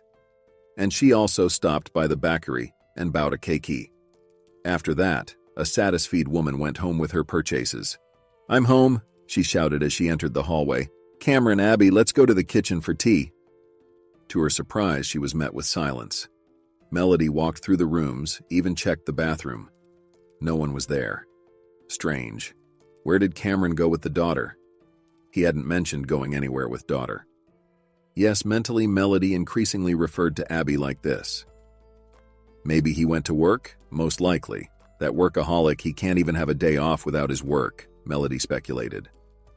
Melody called her husband, but his phone was unavailable. She felt a slight sense of worry. To distract herself a little, she decided to tidy up the house while waiting for her husband and Abby. She started with the living room, which they had turned into something like a nursery. To her surprise, she didn't find some of Abby's things. There were no documents either, and also the plush rabbit that Roll had given, which had become the girl's favorite toy, was missing. Melody dialed her husband's number again, but his phone was still off. The woman decided to go to the office. There was hope that Cameron and Abby had gone there. But why did he take the girl's clothes and documents? Melody didn't understand anything. To her relief, she saw her husband's car in the parking lot near the office and sighed with relief. Cameron is such a strange person. He must have wanted to work, so he took Abby and her wardrobe just in case, she thought. Melody quickly climbed the stairs. At the entrance to the office, she was met by the guard. Melody showed her pass. The man seemed flustered. "Michael, what's wrong?" she asked. "Melody, I'm sorry, but your pass is invalid," he replied. "What do you mean?" Melody was surprised. "I've only been away for 3 weeks. I'm still on vacation, but that doesn't mean my pass is invalid." "But it is. It's the new owner's order. You've been fired. I've been instructed not to let you into the office." "What nonsense. Why didn't I know about this? And my husband didn't say anything to me. This must be some mistake." "There's no mistake, and your husband, Melody, forgive me, but he's a very bad person." "Michael, what are you saying?" "I know what I'm saying, but I can't disclose all the details to you. I'm sorry again. My job is more important to me." "But my husband is in the office right now. I saw his car in the parking lot. Let me in, please. I need to understand what's going on. Michael, I can't reach him on the phone." "I can't help you with that." "Fine, I'll deal with the dismissal later. Just tell me, did Cameron come alone? Was there a little girl with him?" The guard's eyebrows shot up and a silly smile appeared on his face. "No, there definitely wasn't a little girl with him." "Why are you laughing?" Melody shouted angrily. She realized that she wouldn't get anything here and decided to wait for her husband outside. Melody left the building and sat on a bench near the parking lot. Her head was spinning. What happened during those 3 hours while she was with her father? Where was Abby? What was wrong with Cameron? And why all of a sudden did she find out she was fired? No, that silly guard definitely messed everything up. She'll deal with him later and he'll be begging her for forgiveness. Then Cameron appeared in the office doorway. Melody wanted to rush towards him, but she froze in place. She saw Cameron holding the door for a hefty woman in an expensive suit. Then he took her by the arm, and they headed towards the parking lot. Melody recognized the woman as Mrs. Crooks, Maria. Melody hid behind a small living hedge, so the two of them didn't notice her, and they were chatting animatedly. "I'm glad, dear, that you finally decided to sort out this matter with the girl. You've been acting so strange lately," Melody heard Maria's voice. "And I'm so glad, Maria. I've been thinking for so long about how to get rid of her." And then the Child Protective Services showed up on their own. They said they found out we had Constance's child, and they came to take her away pending investigation. So I quickly packed up this girl's things, documents, handed them all over, and sent them on their way. Let them take her to the orphanage. "How long can I tolerate that brat in my house?" Cameron replied. "Aren't you sorry for her? She's your own daughter," Maria asked. "For heaven's sake, Maria, why would I need a child from some drunkard? It was just a moment of weakness." I felt sorry for her, and Melody said the child had nothing to do with it, so I took her in, but only temporarily. And then I see Melody acting like she's the mother, but it can't go on like this. "What do I need all this for when I have you?" Cameron responded. "Oh, you're so sweet," Maria giggled. "By the way, it's time for you and your wife to decide something. I've already fired her from her job. She needs to be removed from your life. I don't want to be second fiddle, you understand, don't you?" Before Cameron could say anything, Melody approached them. Maria noticed her first. "And here's Melody herself." Maria smirked. "Cameron, what's going on? What did I just hear? Explain," Melody demanded. "Darling, eavesdropping is improper," Maria replied. "But if you really want to know, then listen." And she explained that she and Cameron had been together for almost 3 weeks. Almost immediately after she took over as the boss. They love each other, they have big plans for the future, and Melody, she's just getting in the way of their happiness. Maria was narrating, and Cameron stood nearby, calmly looking Melody in the eyes, without a hint of remorse. He even smiled faintly and stroked his lover's hand. It was sickening for Melody to hear and watch all of this. It felt like she was in a nightmare. How could her husband turn out to be such a villain? "So, you've been seeing someone else all this time and then coming to me and our daughter?" Melody said, swallowing a lump in her throat. "Monstrous. You lied to me, looking me straight in the eyes. How could you do this, Cameron? And about the firing?" "It turns out it's true, and I thought the security guard made a mistake. Did you know about it and stayed silent? Moreover, Cameron himself asked me to fire you. Why would we want to see you at the firm? And here's a convenient opportunity. You're gone. My husband didn't even get a chance to sign your resignation letter. And I certainly didn't sign it. You want to take a break? Take it. I fired you for absenteeism, that's all." "What absenteeism?" Cameron, why are you silent? I was with your daughter. This is despicable. And most importantly, who took Abby?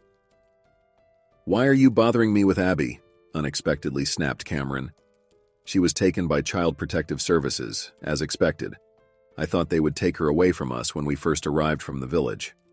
But no, we got stuck with some overly kind idiot at CPS, so I had to play the role of a father. Didn't want to stir up trouble. Constance could have started asserting her rights, demanded a DNA test, and then we would have to pay her full support.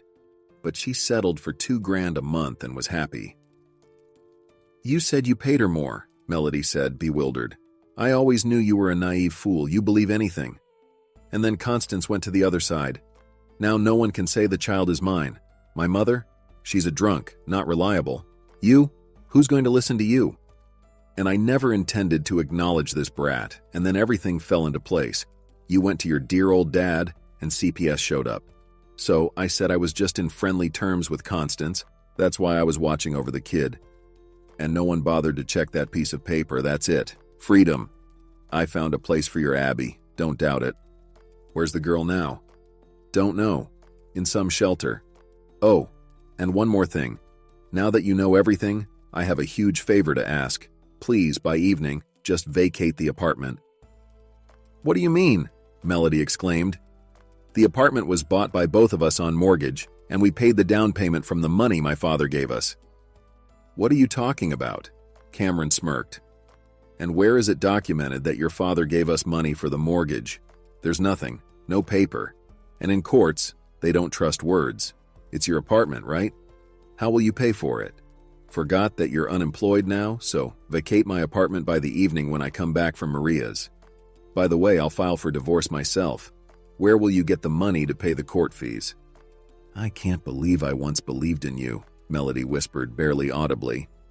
She turned around and walked away, and behind her the two of them, laughing smugly, got into Cameron's car. Melody returned to the apartment, not knowing what to do. She wanted to rush out immediately to look for Abby, but she remembered Cameron's words. There was no strength to stay in this apartment. Melody packed her suitcase, glanced back at the threshold, and smiled. She had once left before, back when Constance showed up on their doorstep. Melody had forgiven and forgotten everything then, and for what? Or was it not in vain? After all, otherwise, she would never have met the sweet little girl Abby. Thoughts of the girl stabbed at Melody's heart. Where is this little girl now? No, Melody will definitely find her and do everything to get the girl back. She couldn't betray her, even if her own father did. When Melody appeared at her father's doorstep, Roll immediately sensed that something terrible had happened. Something with Abby? He asked. And with Abby as well. His daughter burst into tears and told him everything that had happened.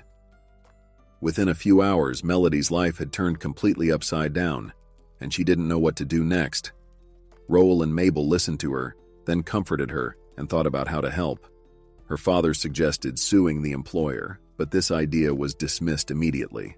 Melody wouldn't be able to prove anything, as the company had good lawyers, and Maria, determined to destroy her rival, had clearly taken precautions.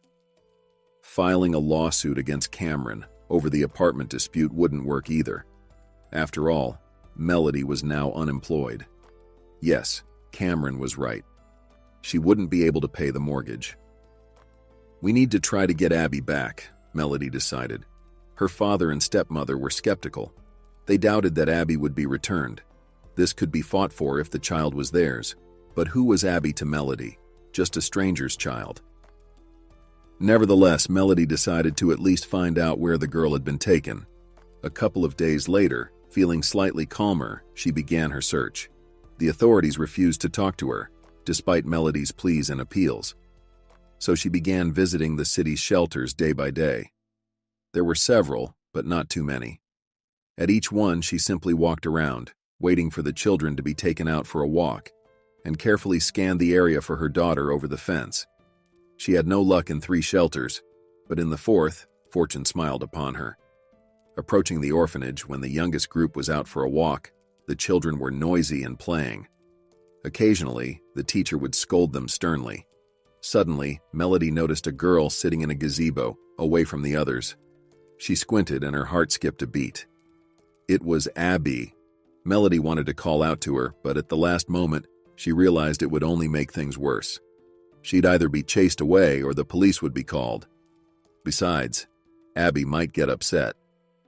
Just then, two women emerged from the orphanage gates. Melody overheard a snippet of their conversation. The women, apparently kitchen workers, were lamenting the increased workload because the dishwasher had quit, leaving them to do her job for a pittance. Melody decided to approach the orphanage director. She told the guard at the entrance that she was there about a job. He let her in and directed her where to go. In the director's office, a woman listened to Melody. "And you want to work here?" she asked incredulously. "The dishwasher's salary is $1,000 a month. It's laughable. And you, a young woman, I don't believe you can't find another job. You're dressed decently. You even have a manicure. What kind of dishwasher are you?" Melody realized that her plan had completely failed. Biting her lip in despair, she then burst into tears and told Mrs. Leese, the superintendent, the whole truth. About her husband's betrayal, about how he got rid of the girl whom Melody was ready to call her daughter. "So our new girl is your Abby?" Mrs. Leese asked thoughtfully. "Yes, she's not an easy child. Often cries, doesn't make contact with anyone. She's under stress, you see." Melody wiped her tears. "She was the same when we took her from the village, but then we quickly established a connection. Abby is very smart and advanced for her age. She's just been let down several times, that's why she's prickly like a cactus, but she can be approached." "So you want to work here to communicate with the girl?" "Yes," Melody confessed honestly. "I understand that nobody will give her to me now. I don't have the conditions or the salary, but I simply love this girl." "Oh dear," sighed the superintendent. "Relatives don't need children, but strangers are ready to give everything away to take care of them. What should I do with you? I'm not a monster. I see that you're sincere with me now. Let's do this." And Mrs. Leese offered Melody a job at the shelter, but not as a dishwasher, but as a caregiver. Yes, the salary was also low, but she could communicate with Abby. "Just don't single her out among the other children," warned Mrs. Leese. "You must treat all the children equally, and Abby will see and calm down, understand that she's not abandoned, and gradually get used to her new life." "Will I ever be able to adopt her?" "Why not? Time will tell," the superintendent replied evasively. On the first day when Melody started her job, Abby, seeing her, froze, then blinked, ran up and grabbed her sleeve. "Miss Melody?" she said, tears welling up. "Yes, darling," Melody replied, squatting down in front of the girl. "Don't cry, my little one. I'll always be here now. Don't cry." The girl calmed down a bit and hugged her. Watching her, other children also leaned towards their new caregiver. Melody had to hug each of them in turn. Her heart was torn apart, looking into their eyes filled with hope. Maybe this miss would love him her exactly. Yes, the superintendent was right. She couldn't single out one child. In the future, Melody tried not to openly show her feelings towards Abby and could only sneak treats into Abby's pocket, stroke her head, or give her a kiss. So a month had passed. During this time, Melody received divorce papers, appeared in court, and reclaimed her maiden name. She had only seen Cameron once in court during this time. He appeared confident, smirked at Melody, and at one point she even spotted him with the new owner of the company, Maria, waiting for him by the car. Melody noted to herself what an unpleasant woman Maria was. Too plump, too brazen, and much older than Cameron. What had he seen in her? Money. Yes, he clearly set his sights on her millions. What was he before Mr. Crooks? Just a department head. But with Maria, he could become a manager. Melody also learned that Mr. Crooks had passed away suddenly. Julia, whom Melody had once randomly encountered on the street, informed her of this. At first, Julia apologized for not informing her earlier about what was happening at the company, about Melody's dismissal. "Understand nobody wants to lose their job," Julia explained, avoiding eye contact. So everyone kept silent. But your Cameron, as soon as Maria appeared in the office, started to orbit around her. And she needed that, and she couldn't care less that her husband was dying. He passed away a week ago. There's gossip around the office that Cameron has already proposed to her. That's how things are. And how about you, dear? Fine, Melody attempted to smile. Living with my parents, working. Where? Oh, here and there, Melody replied vaguely. She knew she had to be careful with Julia. She was quite the gossip. Even without intending to, she would unravel everything, and it would eventually reach Cameron. And when he realized why Melody had taken a poorly paid job at the shelter, he might try to cause trouble for her, do everything to separate her from Abby. No, he didn't need his daughter, but just out of spite. Now, anything could be expected from Cameron. Melody continued to work at the shelter. Yes, she understood she needed to do something. Being a caregiver wasn't the limit of her dreams, and with such income, Abby would never be given to her. But to find another job, she needed to leave the shelter, and Melody couldn't abandon Abby now. One morning before the start of the workday, Mrs. Lease called Melody to her office. The superintendent looked very upset. She gestured for Melody to sit down and began to speak. Melody, do you remember our conversation at the very beginning of your work? I told you not to single out Abby. Yes, I remember, and I'm trying not to, Melody said. Exactly, try. But it's not working out well. Do you know what happened yesterday? Abby threw a tantrum before bedtime. She demanded that only you put her to bed because you are her mom. You love her, stroke her head, and give her chocolates. Other children listening to her also started crying. The caregiver could barely calm them down. No, I might have believed that the girl just made it all up, but caregivers have repeatedly found various sweets under her pillow. So you really are giving the girl more attention than necessary. Understand, this is a children's home. You can't single out someone here. Mrs. Lease, I understand everything, but Abby is closer to me than the others.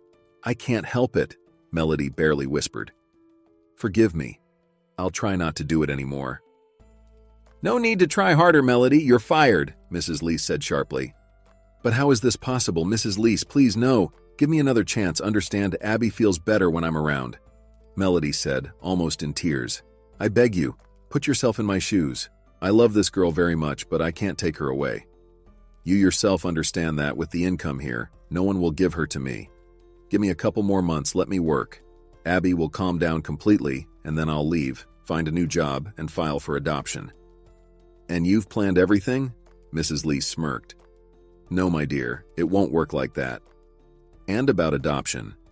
Are you sure you'll get the girl? You're divorced, living with your parents, and will you find a high-paying job? It's still unclear. Abby needs a complete family, and maybe we can help her if you don't worry the child. That's it. Leave. May I at least say goodbye to Abby? Melody pleaded. Absolutely not. After yesterday's tantrum, Abby is in the infirmary, and she'll stay there until you leave the orphanage, Mrs. Lease said sharply. And then there was a knock on the door. A young man entered the office. Hello, Mrs. Lease, he said confidently, stepping forward. Sorry for dropping by unannounced. I was passing through. Derek, good morning. Glad to see you. The superintendent beamed, hurriedly getting up from her desk and heading towards him, glancing at Melody and curtly saying, Melody, our conversation is over. Melody approached the door, looked at the guest and froze, and the man also stood there in amazement. Melody? He exclaimed. Thompson, is that you? Derek Joy, well, I'll be damned. Melody, it's so good to see you. Derek laughed, approaching Melody and lifting her up in his arms. I never expected to run into you here. Derek, put me down, you'll drop me, Melody laughed. I am so heavy. You heavy? You've always been a feather, Derek chuckled, finally setting her down and turning to the bewildered Mrs. Lease. This is my classmate, childhood friend. Haven't seen each other in years. Oh, I see. The superintendent smiled awkwardly. A pleasant surprise indeed. Melody working as a caregiver for us. A caregiver? Derek asked, confused. I didn't get that. Melody, if I remember correctly, you enrolled in economics. Did you not finish? How come? I graduated from university, and with honors, Melody said with a sad smile. It's just how things turned out. Well, that's very interesting. Melody, will you tell me everything later? Can I have a word with Mrs. Lease? Will you wait for me in the reception? Derek asked. Of course. She nodded in response. And then, sitting in the reception area, she waited for Derek and reminisced. She and Derek were classmates, very close friends. When Melody's mother died, Derek understood her like no one else. His parents died in a car accident when he was only 7. Derek lived with his grandmother. He supported Melody after her mother's death. Sometimes they even went to the cemetery together and remembered their mothers there. In school, they even sat together until the 8th grade, and then somehow they grew up, became embarrassed around each other. They didn't realize it was their first love. They both remained silent. And only before the prom did Melody decide to talk to Derek, confess her feelings to him. She prepared so much for it, even rehearsed her speech. And then, when there was a disco in the gym, she entered the classroom and there was Derek with her friend Rita. Derek was standing against the wall, and Rita was practically hanging on his shoulders. They were kissing. Seeing this, Melody ran away. She cried at home, hugging a pillow. Derek came to her the next morning, wanting to explain something, talk, but she refused to listen, drove him away. And then Rita called and told her that she and Derek had done everything that night. Melody cried for several more days, then gathered herself, started preparing for university entrance exams. But after that incident, she never had friends again. And she didn't let boys get close to her. Only then with Cameron did it seem real. As it turned out, it was only an illusion. And Derek? Melody knew little about him. After school, he couldn't immediately get into university. And then? Well, it didn't matter anymore. Melody had Cameron. But now, seeing Derek, she somehow felt so happy. There was no resentment towards him anymore. He was just a friend from the past, the best one, the most genuine. Derek stepped out of the office, smiled at Melody. "Well, dear friend, shall we catch up?" They left the orphanage and went to a small cafe. Over a cup of tea, Derek talked about himself. Eventually, he managed to enroll in law school, graduated, got married, and then tragedy struck. His wife died.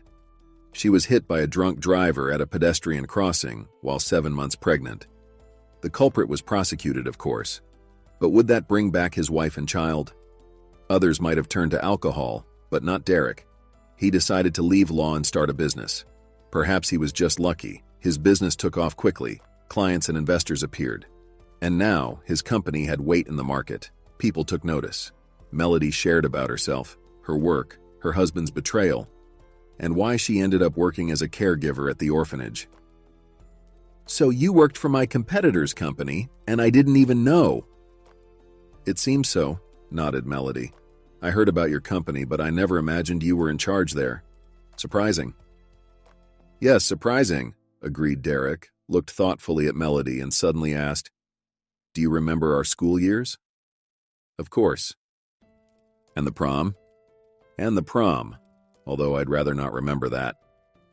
"Me too," Derek admitted. "I was planning to tell you something important then. I was waiting for you in the classroom, and then Rita came in, hung on me, started kissing me. Then I saw you standing in the doorway. I got so flustered, and then Rita and the champagne hit me. I decided not to chase after you, but in the morning, I came. I remembered your eyes in the classroom, realized what I'd done, wanted to fix it all, but you drove me away. Rita told me then that you two had something going on," Melody said with a sad smile. "There was nothing. We danced at the disco later and I went home."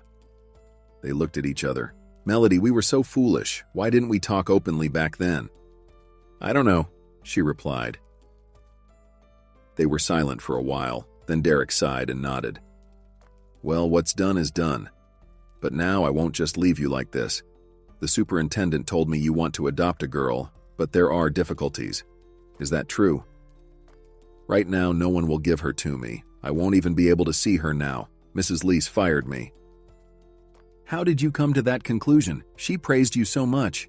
You were practically the best employee there. No, she definitely didn't fire you.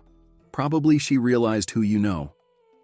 "Who do I know, apart from the owner of a large trading company?" Melody asked.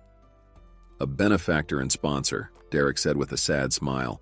"As I became more successful, I made a promise to myself to help those who are struggling now. I oversee this orphanage. I bring them groceries, equipment, help with money, and I also help the House of Mercy and the animal shelter. That's it. You have a kind heart. It's not about that. I just believe that if I have the ability to help, then I'm obligated to do so. That's all. And now I understand that you and this poor little girl need my help the most. Derek, but no one will give her to me now. They will if you have a good job and if you get married, Derek continued. I don't understand. Why don't you understand, Thompson? I'm proposing to marry you. Derek laughed, then became serious. I'm inviting you to marry me fictitiously, not forcing myself on you. We'll just live together, that's all. Surely they'll give the child to a married woman with a good salary, and I have a nice house, 2 floors. I think the guardianship will like it. Derek, are you proposing this to me just like that? We haven't seen each other for so many years. But I remember you, and I think you do too, and our meeting isn't accidental. Anyway, I'm not forcing you. Decide for yourself. By the way, I didn't mention the job. Will you come to work in my economics department? I need a senior specialist there. Melody could only blink in disbelief. She couldn't believe how everything in her life could change so drastically in just a few minutes.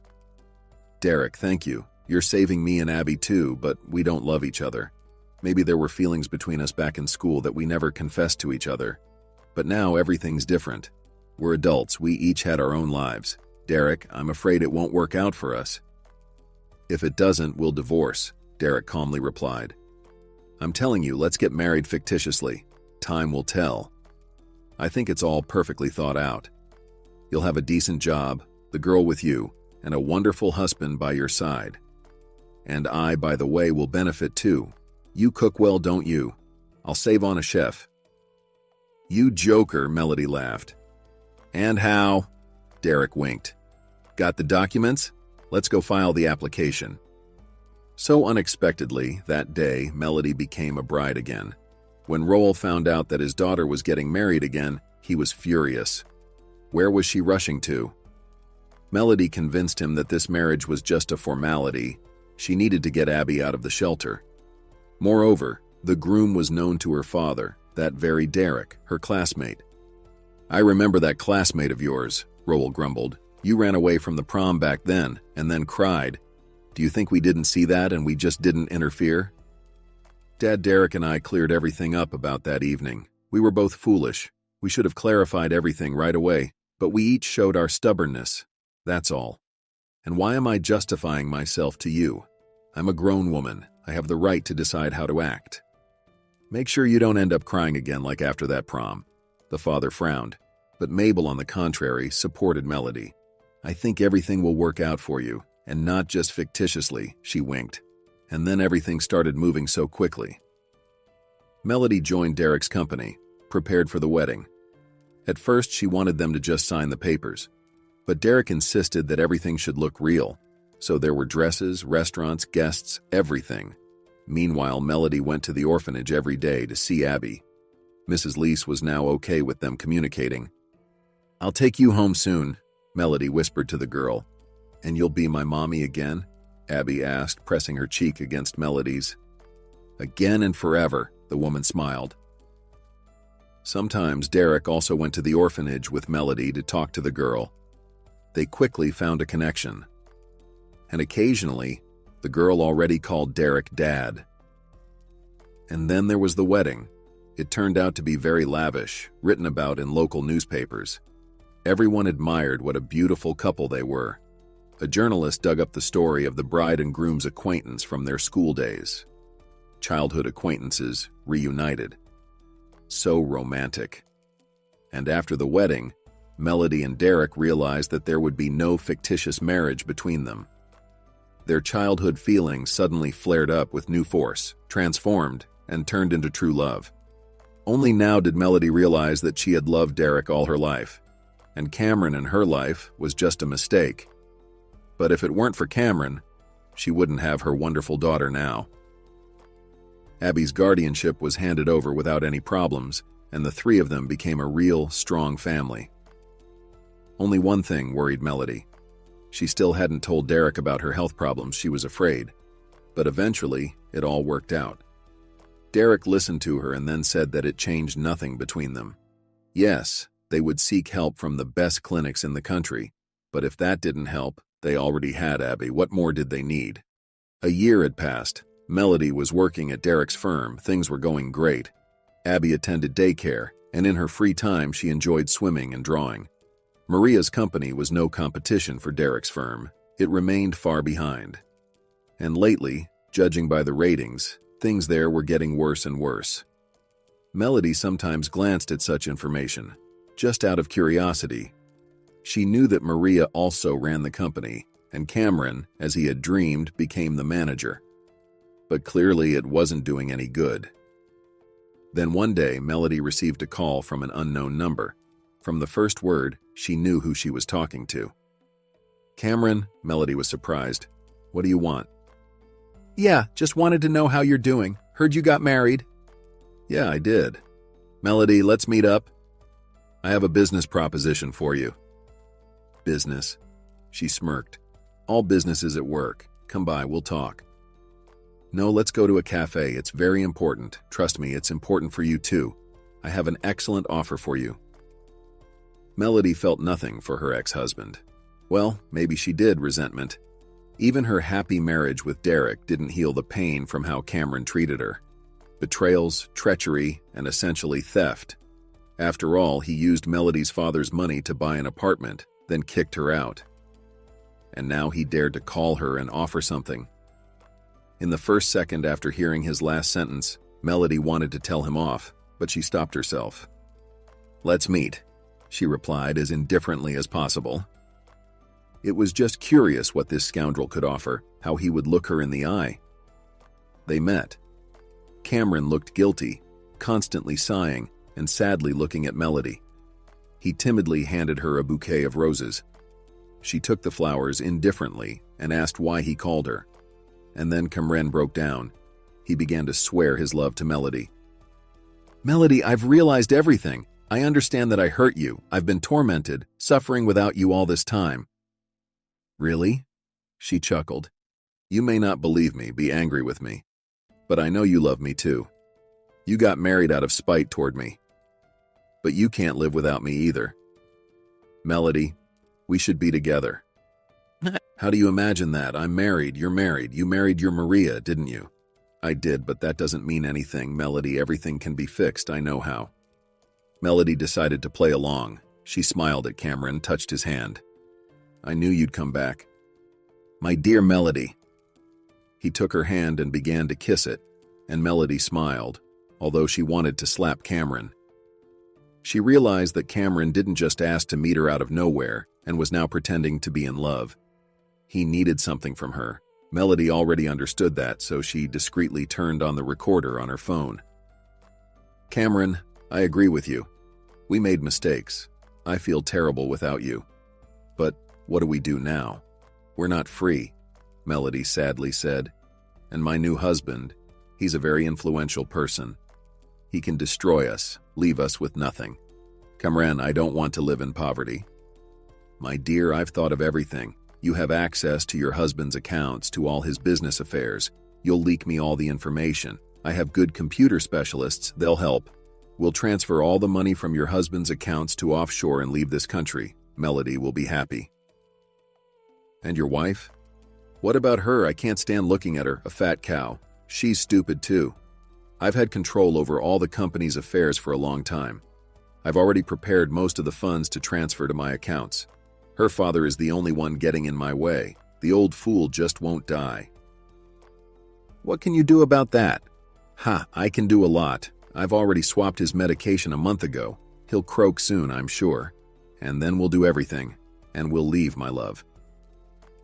Melody listened to Cameron and couldn't believe that this monster was once her husband.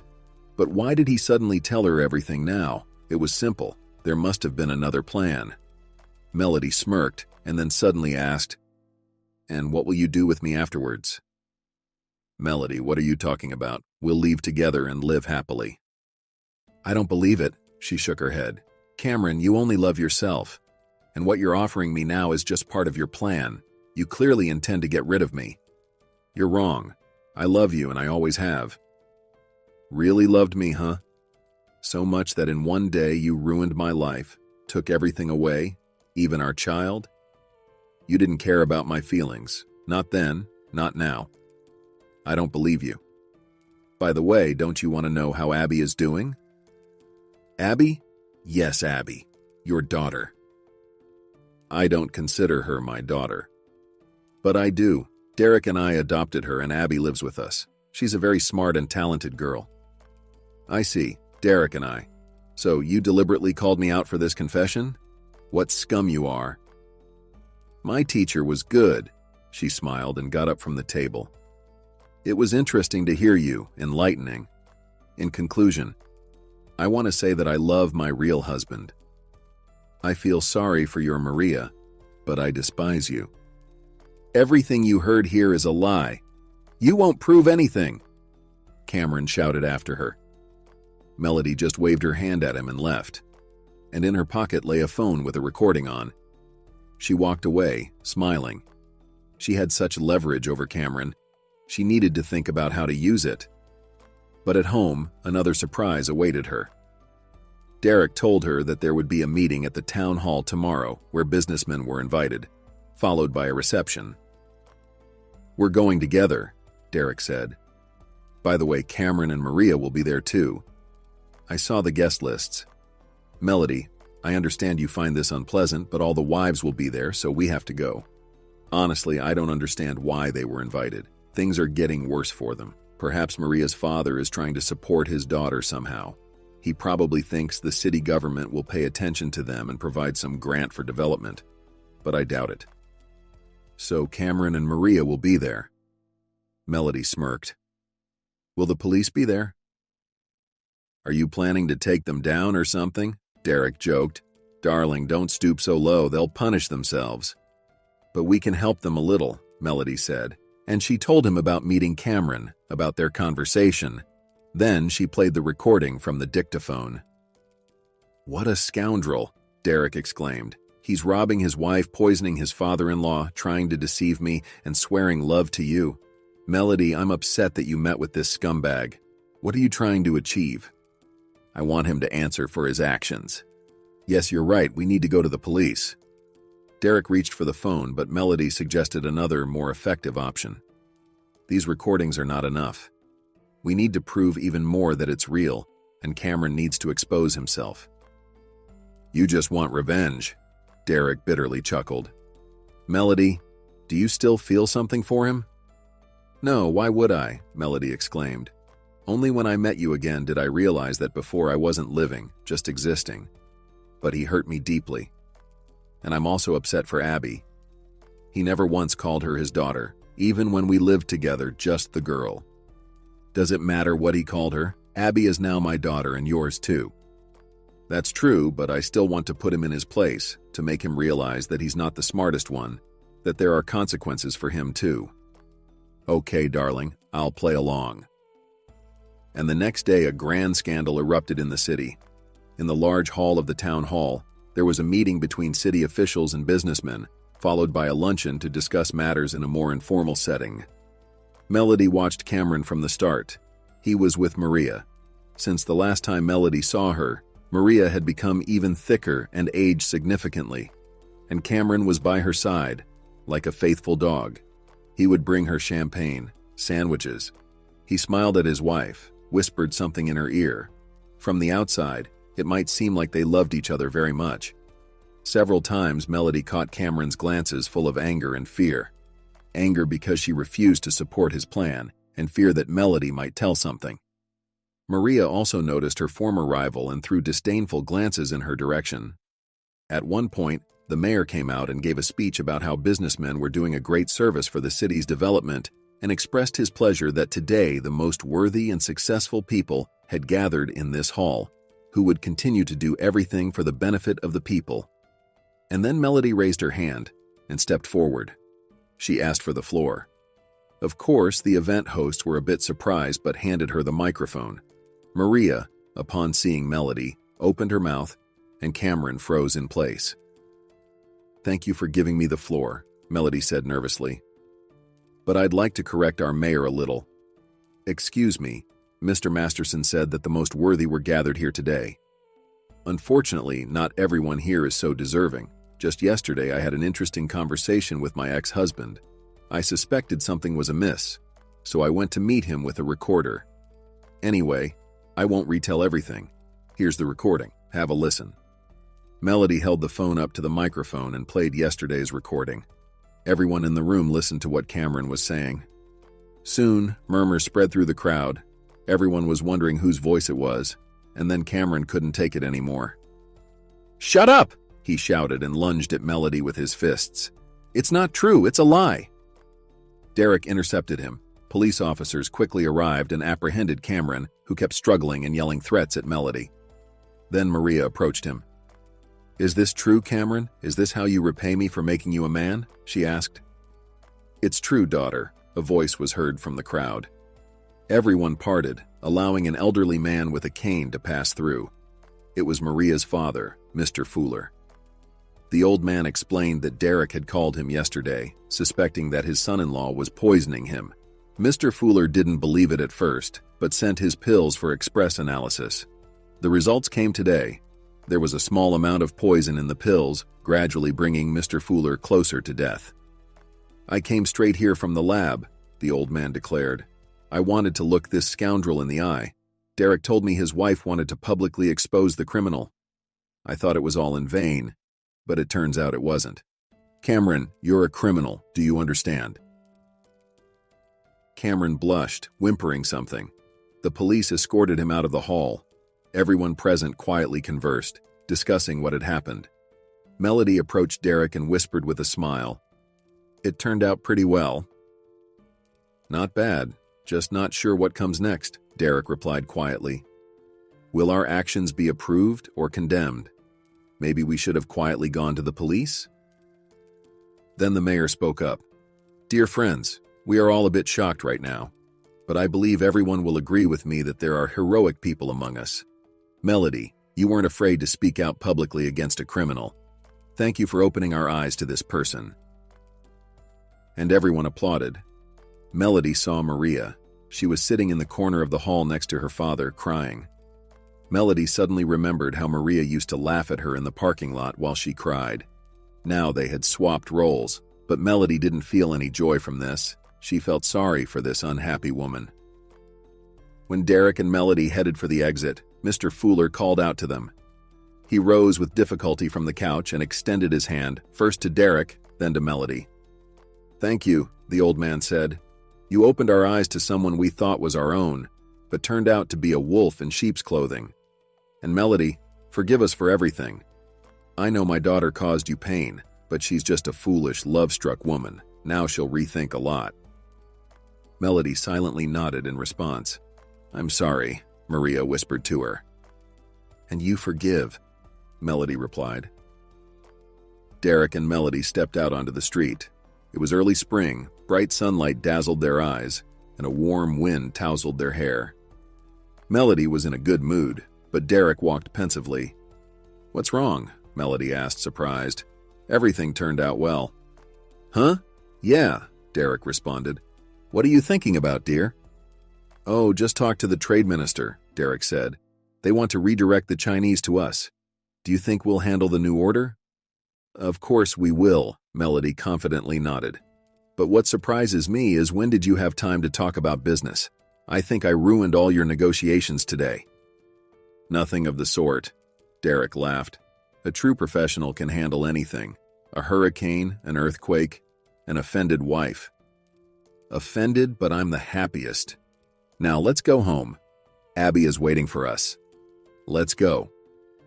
They hugged and walked to the car. Another month passed, and everything seemed to be going well for Melody and Derek, both at work and at home. However, Melody started feeling strange in the mornings, and she had her first suspicions. Lost in her thoughts, she dashed to the pharmacy for a pregnancy test. It was unbelievable, but suddenly the test showed 2 lines.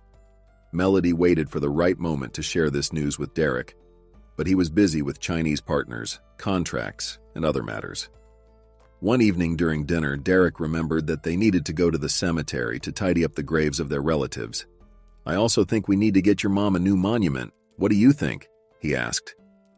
Yes, that's a good idea, Melody replied, lost in thought. Darling, is something bothering you? Derek inquired. No, I'm just thinking. You know, I used to visit the cemetery very often before, Melody said. Yeah, I used to go there with you in our childhood, Derek recalled. Exactly, and it's been a year since I last went there. All these chores, responsibilities. Even Dad and Mabel were there at her grave last time. I completely forgot about Mom. Melody sighed. Why forgot? You just grew up. You have your own earthly life. It's normal. But don't worry. We'll go there in a few days, see what's what. Derek reassured her. I won't go this time, Derek, Melody said sadly. Then her eyes sparkled, and she smiled. I can't go to the cemetery now. There's a superstition. What superstition? Derek asked, surprised. It seems we're going to have a baby, Melody announced. Melody, my Melody, Derek exclaimed, picking up his beloved in his arms. Careful, you'll drop me? Melody laughed. I'll always hold you, my girl. Suddenly, they heard Abby sobbing. The little girl had been sitting at the table watching her parents all this time. Abby, what's wrong? Derek and Melody said in unison. Mom said she's going to have a baby. What about me? Am I not needed by you now? Abby asked tearfully. What are you talking about, sweetheart? Melody laughed. You're my favorite girl.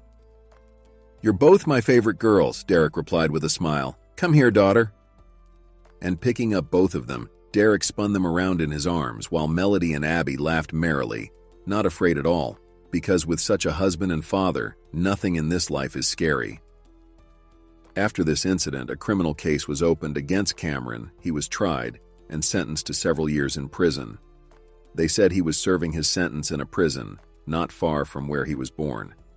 No one visited him except for one old lady.